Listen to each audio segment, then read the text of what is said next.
juntamente comigo no livro dos Atos dos Apóstolos, no capítulo 9. Nós vamos ler a partir do versículo 1 até o versículo 15. Atos dos Apóstolos, capítulo 9, versículo 1 até o versículo 15. Melhor, vamos até o 16. Amém? Diz assim: enquanto isso, Saulo ainda respirava ameaças de morte contra os discípulos do Senhor. Dirigindo-se ao sumo sacerdote, pediu-lhe cartas para as sinagogas de Damasco, de maneira que, caso encontrasse ali homens ou mulheres que pertencessem ao caminho, pudesse levá-los presos para Jerusalém. Em sua viagem, quando se aproximava de Damasco, de repente brilhou ao seu redor uma luz vinda do céu. Ele caiu por terra e ouviu uma voz que lhe dizia: Saulo, Saulo, por que você me persegue? Saulo perguntou: quem és tu, Senhor? Ele respondeu: eu sou Jesus, a quem você persegue. Levante-se, entre na cidade, alguém lhe dirá o que você deve fazer. Os homens que viajavam com Saulo pararam emudecidos, ouviram a voz, mas não viam ninguém. Saulo levantou-se do chão e, abrindo os olhos, não conseguia ver nada. E os homens o levaram pela mão até Damasco. Por 3 dias esteve cego, não comeu nem bebeu. Em Damasco havia um discípulo chamado Ananias. O Senhor o chamou numa visão. Ananias, eis-me aqui, Senhor, respondeu ele. O Senhor lhe disse: vá à casa de Judas, na rua chamada Direita, e pergunte por um homem de Tarso, chamado Saulo. Ele está orando. Numa visão, viu um homem chamado Ananias chegar e impor-lhe as mãos para que voltasse a ver. Respondeu Ananias: Senhor, tenho ouvido muita coisa a respeito desse homem e de todo o mal que ele tem feito aos teus santos em Jerusalém. Ele chegou aqui com autorização dos chefes dos sacerdotes para prender todos os que invocam o teu nome. Mas o Senhor disse a Ananias: vai, este homem é meu instrumento escolhido para levar o meu nome perante os gentios e seus reis e perante o povo de Israel. Mostrarei a ele o quanto deve sofrer pelo meu nome. Amém, irmãos? Uma alegria imensa estar aqui novamente, tendo a oportunidade de falar um pouco sobre a palavra de Deus. Eu quero primeiramente agradecer a Deus, ao Senhor, por essa oportunidade, e depois quero agradecer ao convite do irmão Marcos, que teve a coragem de me convidar. Eu gosto muito de ouvir, irmãos, e eu fico impressionado com os pregadores que pregam aqui, e recebo muito de Deus quando estou ouvindo, mas nos foi dada a oportunidade, e eu quero agradecer a Deus pela vida do Marcos, pelo departamento dos adolescentes, e louvar o Senhor por estar aqui essa noite. Agradecer aos irmãos pela oração que os irmãos têm feito pela vida da minha esposa. A Isabel está vivendo um processo um pouco delicado. Ela foi diagnosticada essa semana com trombose venosa cerebral. Ela está vivendo isso de novo. No ano passado nós vivemos isso, ela viveu isso. Foi bem delicado, o Senhor a curou. Mas esse ano, esses dias atrás, já uns bons dias atrás, ela começou a sentir alguns sintomas. E nós procuramos um médico para saber o que estava acontecendo. E depois de um longo processo, ela teve um monte de sintomas. Nós fizemos uma ressonância. E na última semana, o resultado apontou uma trombose. Num lugar um pouco delicado do cérebro. Ela foi hospitalizada. Esteve internada alguns dias. Já teve alta. Está em casa. Até hoje ela está lá na casa dos familiares dela, preferiu assim sair um pouco da rotina, sair um pouco dessa. Ela ficou um bom tempo em casa, se tratando, iniciou o tratamento, está sendo tratada, ainda com alguns sintomas, assim, um pouco delicados. A visão dela ainda está duplicada, ela sente alguns sintomas, é bem delicado. Então eu quero agradecer aos irmãos que estão orando, irmãos, porque o Senhor está cuidando dela desde o primeiro dia. Já tem alguns dias, e o Senhor está cuidando dela, porque esse é pior, irmãos. No ano passado ela teve alguns sintomas bem piores, ela correu risco de vida, e depois de tantos dias, depois de nós termos passado pelo que nós passamos e ela passou, no ano passado nós vimos a mão do Senhor cuidando dela todos os dias, Marcos. Glória a Deus! Todos os dias o Senhor cuidou dela. Nós não entendemos o trabalhar de Deus. A palavra do Senhor diz que os seus pensamentos não são os nossos. E às vezes nós não entendemos o trabalhar de Deus, mas o Senhor está cuidando da Isabel desde o primeiro dia. Nós queremos que Ele continuará cuidando. Então eu quero agradecer os irmãos e quero pedir aos irmãos novamente: orem pela Isabel, peçam ao Senhor. O Senhor está curando, o Senhor está com suas mãos estendidas, mas nós queremos que o Senhor já deu vitória a ela, e será mais um processo que ela passará, será mais um processo que nós passaremos, e com certeza venceremos, porque o Senhor está conosco em todo momento. Glória a Deus. Glória a Deus. E em momentos assim, irmãos, nós ficamos um pouco, eu peço até a sua paciência, nossa cabeça fica um pouco dividida às vezes. Então tenha um pouco de paciência comigo. Estar aqui essa noite é uma honra, é uma alegria estar, mas ao mesmo tempo o coração da gente fica um pouco apreensivo. Que nos segura, que nos mantenha, que Deus está conosco. Aleluia! Se Ele não fosse comigo, irmãos, se Ele não fosse com ela nesse momento, nós nem saberíamos como nós agiríamos, como nós estaríamos. Ele cuida da nossa mente, Ele cuida da nossa vida, Ele cuida da nossa saúde, Ele cuida da saúde dela. E eu, sinceramente, irmãos, eu creio que o Senhor pode curá-la hoje. Eu creio que o Senhor pode fazer isso hoje. Eu creio que o Senhor pode realizar hoje, porque Ele é poderoso. E a palavra do Senhor diz: haveria coisa alguma impossível ao Senhor, que Ele não possa fazer, Ele faz. Mas pode ser que Ele permita um processo. E às vezes o processo é necessário. Glória a Deus. Porque de vez em quando Deus quer acertar algumas coisas com a gente. E nesses momentos, sinceramente, o apertar dos parafusos às vezes dói um pouco, mas o Senhor está conosco. O Deus de Jacó, nosso refúgio, Ele está conosco. Glória a Deus. Nós estamos numa palavra muito conhecida, e há quem diga que essa conversão deveria ser lembrada por toda a igreja. É muito importante essa conversão.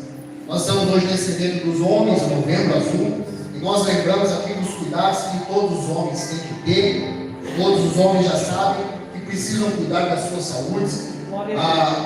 A mulher tem mais facilidade com isso, o homem tem um pouco de resistência, talvez por uma cultura, mas precisa também cuidar. Não é minha especialidade em saúde, por isso vamos falar desse homem também, que teve um encontro, e talvez o Senhor nos trouxe aqui essa noite para lembrar que Ele quer nos encontrar essa noite. O caminho de Damasco, o caminho da redenção. O livro de Atos dos Apóstolos é um livro muito importante para nós como igreja. E ele, na verdade, conta uma história que começou muito antes. Quando nosso Senhor Jesus Cristo foi enviado, Ele estava em terra.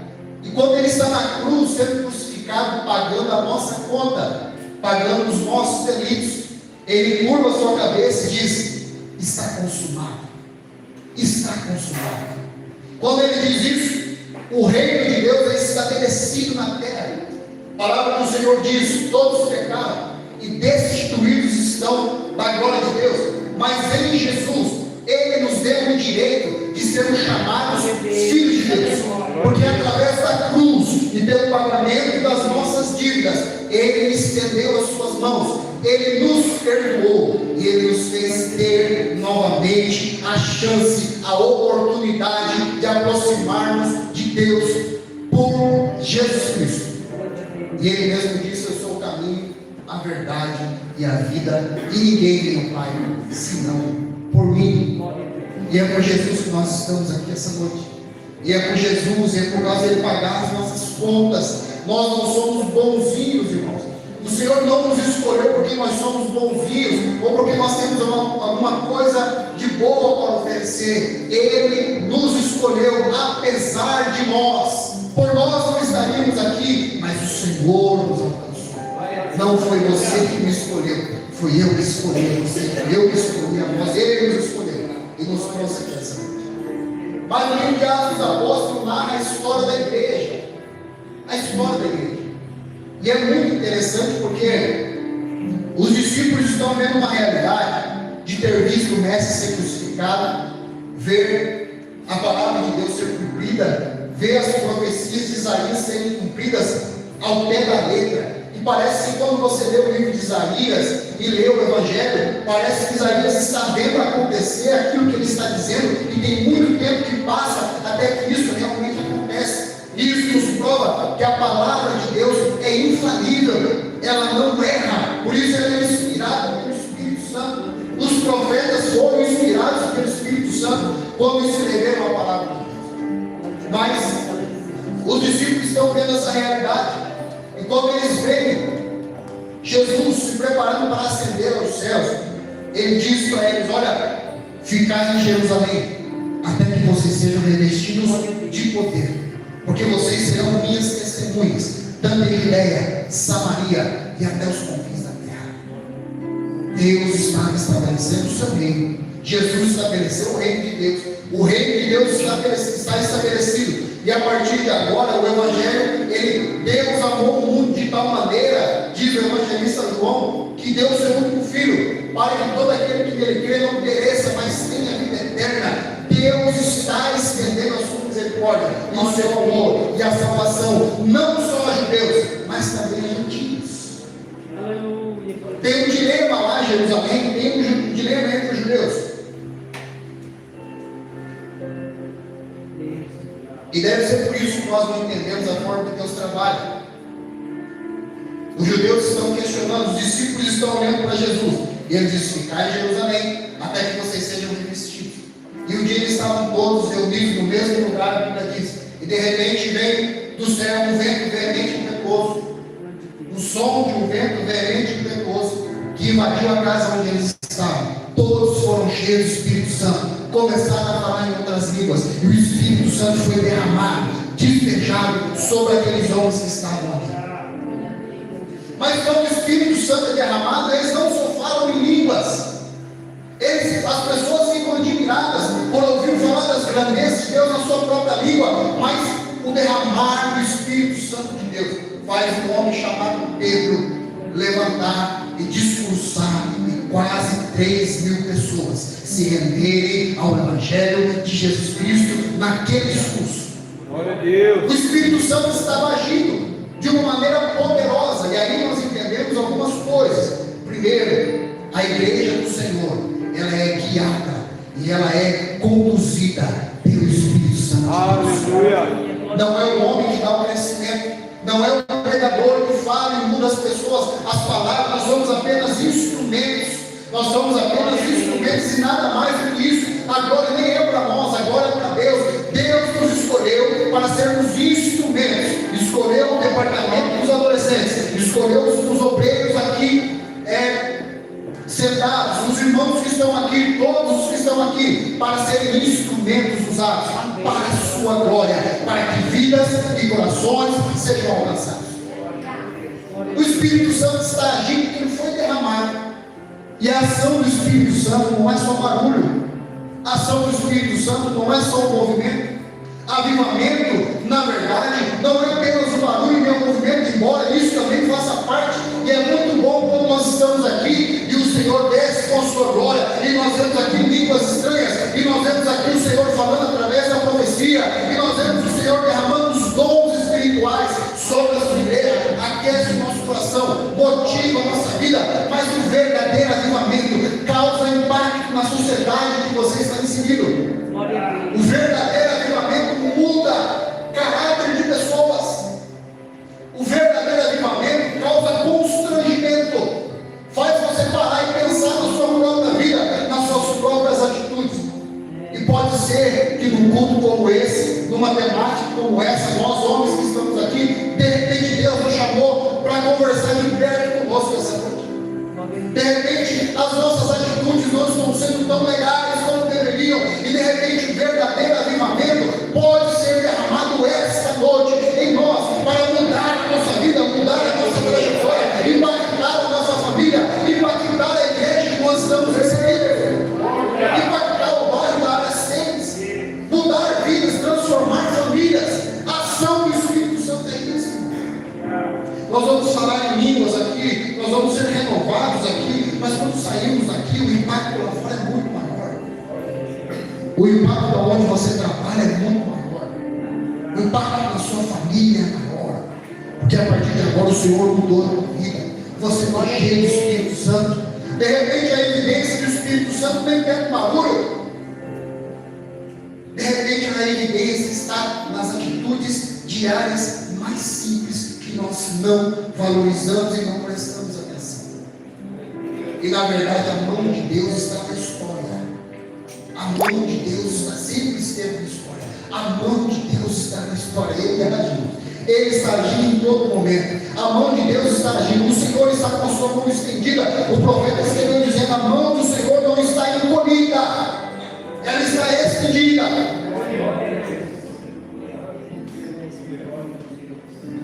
A igreja foi impactada pelo Espírito Santo. E quando você lê o livro de Atos dos Apóstolos, pelo menos eu fico impressionado com aquilo que Deus fazia lá, irmãos.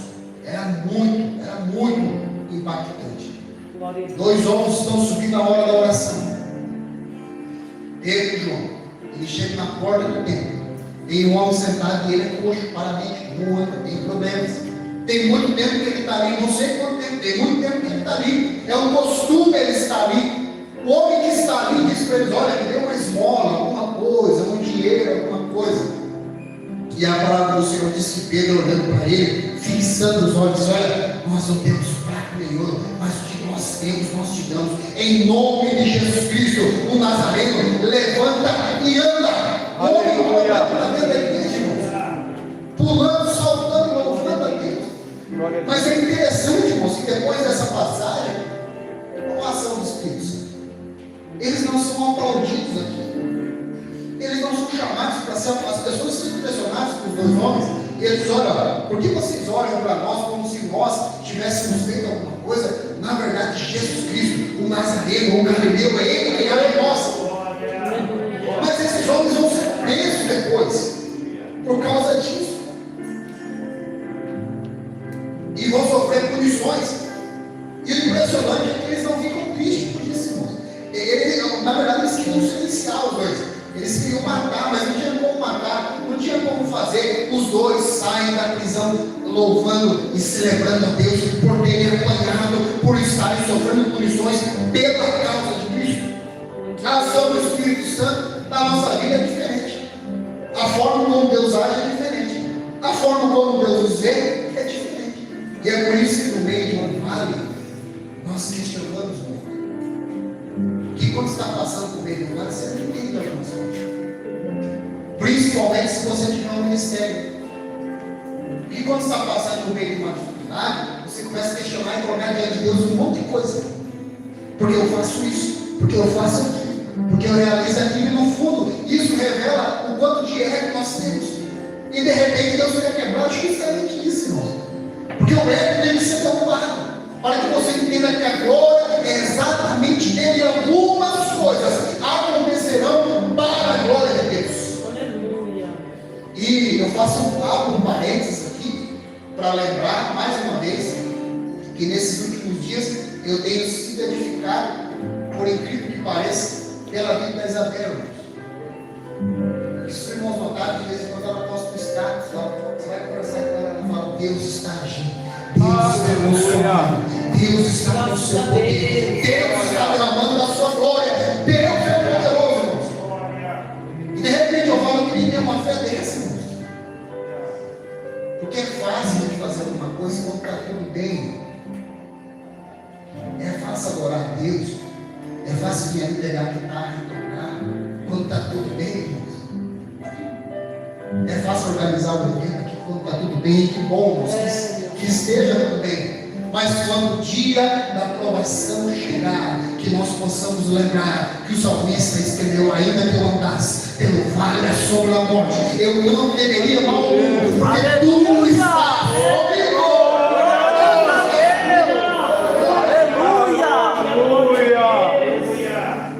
Meu Deus. Eu sinto a presença do Senhor aqui. Aleluia! Ele está presente nesse lugar. Ele está derramando da sua graça nesse lugar. Glória. Mas o Espírito Santo está agindo na igreja. Amém. Graças a Deus. E a palavra do Senhor vai sendo pregada. E o Evangelho de Cristo vai sendo derramado sobre os corações. As pessoas começam a se converter milagrosamente. Um monte de situações no livro de Atos dos Apóstolos, de situações sobrenaturais, que só o Senhor podia fazer. O Senhor estava agindo, o Senhor estava derramando da sua graça. Mas quando aqueles que pertenciam ao que a Bíblia chama de o caminho, aqueles que estavam seguindo a Jesus, que era o Messias, isso seria os judeus, porque os judeus não receberam o Messias. Para eles o Messias não veio, não é Jesus, não é aquele que morreu que é o Messias. Tem um problema. Eles começam a perseguir aqueles que seguiam o caminho. A igreja do Senhor começa a ser perseguida. E uma coisa impressionante, que quanto mais eles perseguiam, mais ela crescia. Quanto mais eles perseguiam, mais ela crescia. A igreja do Senhor é assim até hoje, irmãos. Porque há um pouco tempo atrás eu vi uma notícia de países comunistas, como por exemplo a China. Eles estavam prendendo um pastor e uma quantidade considerável de pessoas de uma igreja que crescia muito lá. E eles disseram: olha, se vocês pararem de pecar, vocês pararem com essa ideia de Bíblia e deixarem isso aí para lá, nós soltamos vocês e vocês vão ver suas vidas. E o pastor disse: não. E por incrível que pareça, as notícias e os dados estatísticos diziam que, embora o pastor preso, os irmãos presos, os missionários presos, pessoas se convertiam ainda mais com essas prisões e com essa perseguição. A igreja do Senhor tem um dono, e ela se chama Jesus Cristo. E ele não se limita a homens, ele é poderoso. A Bíblia diz que ele é o verbo que se fez carne e habitou entre nós. Ele estava com Deus, ele é o próprio Deus, o onipotente, o onisciente, o onipresente. Ele é o poderoso, ele é o onipotente. Aleluia. Mas no como esse nós pensamos, no culto de homens como esse, o que é que Deus pode fazer através da vida de homens? E a forma como Deus escolhe. Porque Deus escolhe umas pessoas que nós não acreditamos que Ele vai escolher.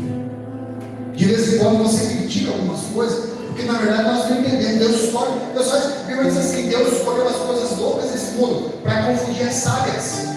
As que não são, para confundir as que são, para que todo mundo entenda que a onipotência e o poder não estão nas minhas mãos, mas na mão de Deus. Ele é o poderoso. E a igreja do Senhor está avançando, está sendo perseguida. E tem um homem muito importante lá. O nome dele é Saulo de Tarso. O Saulo organizou muitas perseguições. Ele estava ligado a boa parte delas. Perseguições ferrenhas. Ele estava ligado às perseguições. Ele queria calar de vez. Quem era esse homem? Esse homem Saulo era um fariseu, muito zeloso, da tribo de Benjamim. Ele era dedicado. E ele mesmo fala no livro de Atos, no capítulo 22, ele diz: olha, eu com a lei eu fui zeloso. Eu, como fariseu, aprendi aos pés de Gamaliel. Esse homem era zeloso, ele era religioso, ele tinha a lei cravada, e ele achava que ele estava realizando a obra de Deus, o bem para Deus, quando ele perseguia os cristãos. E aqui nós paramos mais uma vez para abrir um parênteses. De vez em quando, a minha religião, a minha religiosidade pode começar a ferir outras pessoas. De repente, eu estou sendo tão duro, meu coração está tão duro, que a minha religião começa a impactar negativamente em outras pessoas. Os meus dedos estão apontados, e a minha língua está sendo usada, não como a igreja está usando, sendo cheia do Espírito Santo, mas a minha língua está sendo usada para justamente criar problemas no meio da igreja. E aí nós vemos um problema, porque o nosso adversário procura brechas, e algumas brechas são abertas por nós mesmos, porque nós criamos problemas. Saulo está achando que ele está por cima, o ego está elevado, e um dia ele pede cartas, ele prepara as documentações, e ele vai para Damasco com uma missão já planejada, pensada, só para executar. Saulo era muito inteligente, Saulo era um homem preparado, não era qualquer homem que nós estamos falando aqui, mas ele prepara as documentações, prepara as cartas, os sumos sacerdotes, o chefe dos sacerdotes, todos dão um aval. Saulo está caminhando para Damasco, para perseguir os cristãos. E aqui nós entendemos outro ponto da vida de Saulo, que pode ser que eu fale Paulo também. É a mesma pessoa, é o mesmo nome. Saulo é o nome judeu, é o nome hebreu. Paulo é a transliteração para o grego. Se eu estiver errado, me corrija, Jonathan. O Senhor está fazendo Deus está, de certa forma, agindo na igreja de uma maneira tão impactante que nós nem conseguimos entender. Saulo está destinado, ele prepara tudo, ele está a caminho de Damasco. Mas no meio do caminho, numa etapa do caminho, a Bíblia diz: uma forte luz brilhou, um clarão veio sobre Saulo, e ele caiu por terra, e uma voz disse a ele: Saulo, Saulo, por que você me persegue? Mas esse homem que está com o seu coração duro, esse homem que está destinado a perseguir, porque ele acha que a sua missão é muito importante, ele agora se rende. Ele diz: quem é, Senhor? E a voz diz: eu sou Jesus, Saulo, a quem você persegue. Saulo se rende ali. Primeiro ponto: o caminho de Damasco é o caminho da rendição. Mas esse caminho acontece todos os dias nas nossas vidas. De vez em quando nós temos que lembrar e voltar para o caminho de Damasco, porque de vez em quando nós temos que lembrar que nós precisamos ainda se render aos pés do Senhor. Saulo, Saulo, ele diz: quem é, Senhor? Ele diz: eu sou Jesus, Saulo, a quem tu persegues. E nós temos outro ponto no caminho de Damasco. O caminho de Damasco é o lugar onde Deus derruba egos. Porque a partir daquele clarão ele não enxergou mais. Ele precisou ser guiado pelos seus amigos que estavam lá. Foi tão impactante que os homens que estavam com ele, diz a Bíblia, que ficaram emudecidos, ficaram mudos, espantados, porque eles ouviam a voz falar, mas não viam ninguém. Eles ouviam a voz falar e não viam ninguém. Note, irmãos, que Saulo está achando que ele está indo perseguir a igreja e que ele está caçando os crentes, mas na verdade Deus está caçando Saulo. Não foi você que me escolheu, foi eu que escolhi a vós. O Senhor estava caçando esse homem, e ele entra na cidade. Tem uma ordem dada a quem procurar. E quando ele chega lá, nós lemos aqui, chega até Ananias. O Senhor fala com Ananias e diz a Ananias diz ao Senhor: Senhor, tenho ouvido muita coisa sobre esse homem, quantas atrocidades ele tem feito. Quanto ele tem sido ferrenho na perseguição daqueles que servem o teu nome. Senhor, como eu vou falar com esse homem? E o Senhor diz a ele: Ananias, vai, este homem é meu instrumento, escolhido para levar o meu nome perante os gentios. O caminho de Damasco é o encontro com Deus. E a minha pergunta para você essa noite é: você já se encontrou com Deus? Como está a sua vida espiritual? Como você tem lidado com esse encontro? Porque pode ser, irmãos, que nós somos religiosos e não somos. Nós frequentamos o culto, homens principalmente, todos nós, mas o homem pode ser que caia nisso.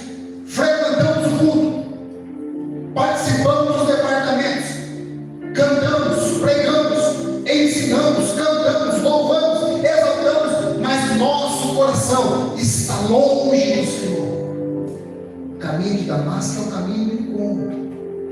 Jesus encontrou aquele homem improvável e diz a Ananias: esse homem, na verdade, é um instrumento nas minhas mãos. Eu escolhi, e ele levará aos gentios aquilo que o Senhor já tem planejado desde a fundação do mundo. A palavra diz: o reino está preparado, não é agora, é desde a fundação do mundo. O Deus omnisciente olhou para o ano de 2025, viu você, porque ele conhece todas as coisas, e ele preparou o reino do Senhor. Ele preparou tudo, e Jesus que está na cruz, e agora a igreja que está sendo estabelecida, é o plano de Deus que está sendo cumprido de maneira direta, porque a sua palavra é fiel e verdadeira.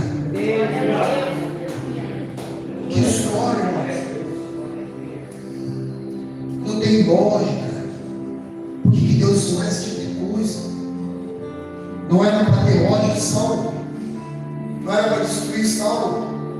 Não é assim que nós pensamos quando alguém vai contra o que nós pensamos. Não é assim conosco quando alguém que nos discorda de nós. Com Deus é diferente, irmãos. O perseguidor vai ser perseguido, porque o próprio Deus vai falar para Ananias e vai dizer: mostrarei a ele o quanto deve sofrer pelo nome. E é o mesmo Paulo, o apóstolo Paulo, mesmo homem, que vai escrever as suas cartas. Eu, embaixador em cadeias, se vivemos por Cristo.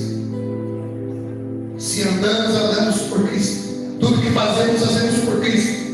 O encontro no caminho de Damasco mudou a vida daquele homem. O caminho de Damasco também é o caminho da mudança. Quando o Espírito Santo é derramado sobre nós, automaticamente ocorrem algumas mudanças, porque agora você vê a vida de uma maneira diferente. Saulo tinha uma visão, ele estava preparado para aquilo, ele achava que estava tudo bem, mas o encontro no caminho de Damasco fez uma mudança radical na vida desse homem. Mais um ponto do caminho de Damasco: o encontro com Deus muda a sua vida. O encontro com Deus muda a forma como você trata a sua família. O encontro com Deus, homem, muda a forma como você vive com seus filhos, como você vive com a sua esposa. O encontro com Deus muda a forma como você é como profissional. O encontro com Deus muda a forma como você é na igreja. O encontro com Deus muda a tua vida por completo. Um culto como esse pode ser um culto que o Senhor escolheu para mudar a sua vida, para transformar a sua vida, para mudar o seu entendimento, para transformar a sua mente. O apóstolo Paulo vai ser o maior plantador de igreja, o apóstolo entre os gentios. nos alcançando. O amor de Deus sendo estendido a nós. A graça, o favor imerecido. Nós não merecíamos, nós não merecemos. A graça não é porque eu mereço, a graça é um favor imerecido. E o apóstolo Paulo é escolhido justamente para levar aos gentios o plano de Deus que já foi estabelecido há muito tempo atrás. Pode ser que essa noite Deus está caçando você, meu irmão. Coração duro. Afastar-se de Deus faz o nosso coração endurecer. Quando isso acontece, nós se trancamos, nós somos ignorantes, nós somos arrogantes, nós somos críticos demais. O encontro com Deus muda a forma de pensar, o encontro com Deus muda a minha forma de viver. O encontro com Deus faz eu ter uma conversão. Conversão é um giro de 360 graus. É mudar de vida, mudar a forma de pensar, mudar a forma de falar, mudar a forma de agir. O Espírito Santo, quando foi derramado na igreja, causou um impacto tão grande, que quando você vê a história da igreja sendo levada, a lâmina estava no pescoço, ou as pedras estavam nas mãos, dizendo: Senhor, não lhes impute esse pecado. Eis que vejo os céus abertos e o Filho de Deus está à direita do Pai. Quando o Espírito Santo é derramado, quando o Senhor escolhe, quando Ele nos coloca no caminho e quando Ele nos encontra, Ele muda a nossa trajetória. Como está a sua vida essa noite? Como você vê esse culto essa noite, homem que está aqui? Novembro azul. O mês ainda não acabou. Pode ser que você esteja longe do Senhor. E tem um problema que acontece conosco, porque o tempo vai passando. O tempo vai passando. E nós vamos deixando para trás aquela paixão que nós tínhamos no começo.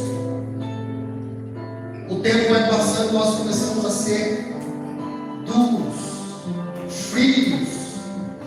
E nós vamos deixando para trás aquilo que nos alegrava. Em um culto de domingo como esse, em um tempo atrás, as pessoas eram batizadas com o Espírito Santo, saíram renovadas, mudaram a sua vida, mudaram a história da sua família. Eram pessoas que saíram incendiando o Senhor, mudavam a história de pais. E quando lá com os reformadores, lá com aqueles que são chamados heróis da fé, aqueles homens foram tão impactados por essa ação que teve países mudados pela história, pela forma como eles se aproximavam de Deus, pela oração angustiante. O Senhor ainda faz isso. O caminho de Damasco é o caminho da redenção. O caminho de Damasco é o caminho da mudança. O caminho de Damasco é o caminho do encontro. Deus quer encontrar você essa noite. Coloque-se em pé.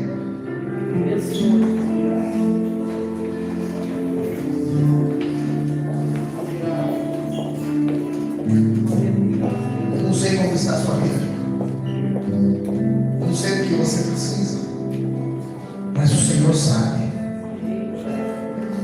E aí é onde você está. Curva sua cabeça. Feche seus olhos. Fale com Deus. Diga ao Senhor. Pode ser que o coração esteja duro. Pode ser que essa noite o Senhor quer mudar a sua vida.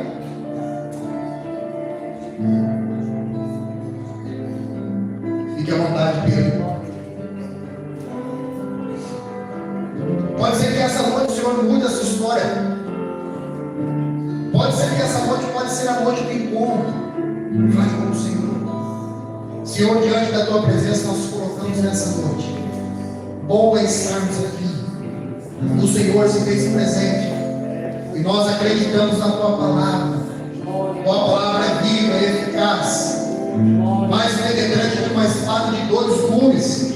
E só ela, Pai, pode transformar. E só ela pode ir na divisão das juntas e medulas. É só ela que pode transformar, Senhor. E é o teu Espírito Santo que faz isso. Por isso isso, nós oramos essa noite e pedimos que a tua palavra alcance os corações, que o teu Espírito Santo alcance, Pai, as vidas, os homens que aqui vieram. É tempo de mudança, Senhor, e nós cremos que o Senhor ainda age, que o Senhor ainda derrama, que o teu Espírito Santo ainda é derramado, porque a tua palavra diz que essa promessa não ficou só lá, mas é para todos aqueles a quantos o nosso Senhor chamar. Nós pedimos essa noite, Senhor, derrama o teu Espírito Santo sobre nós, muda a história de homens que estão aqui, muda a história de famílias, Deus, muda a história de vidas, o Senhor pode transformar. Oh, nós oramos pela tua igreja, Senhor, e nós pedimos que o teu Espírito Santo seja despejado e a graça e a glória do Senhor alcance e retorne os corações. Desce, Senhor, glória.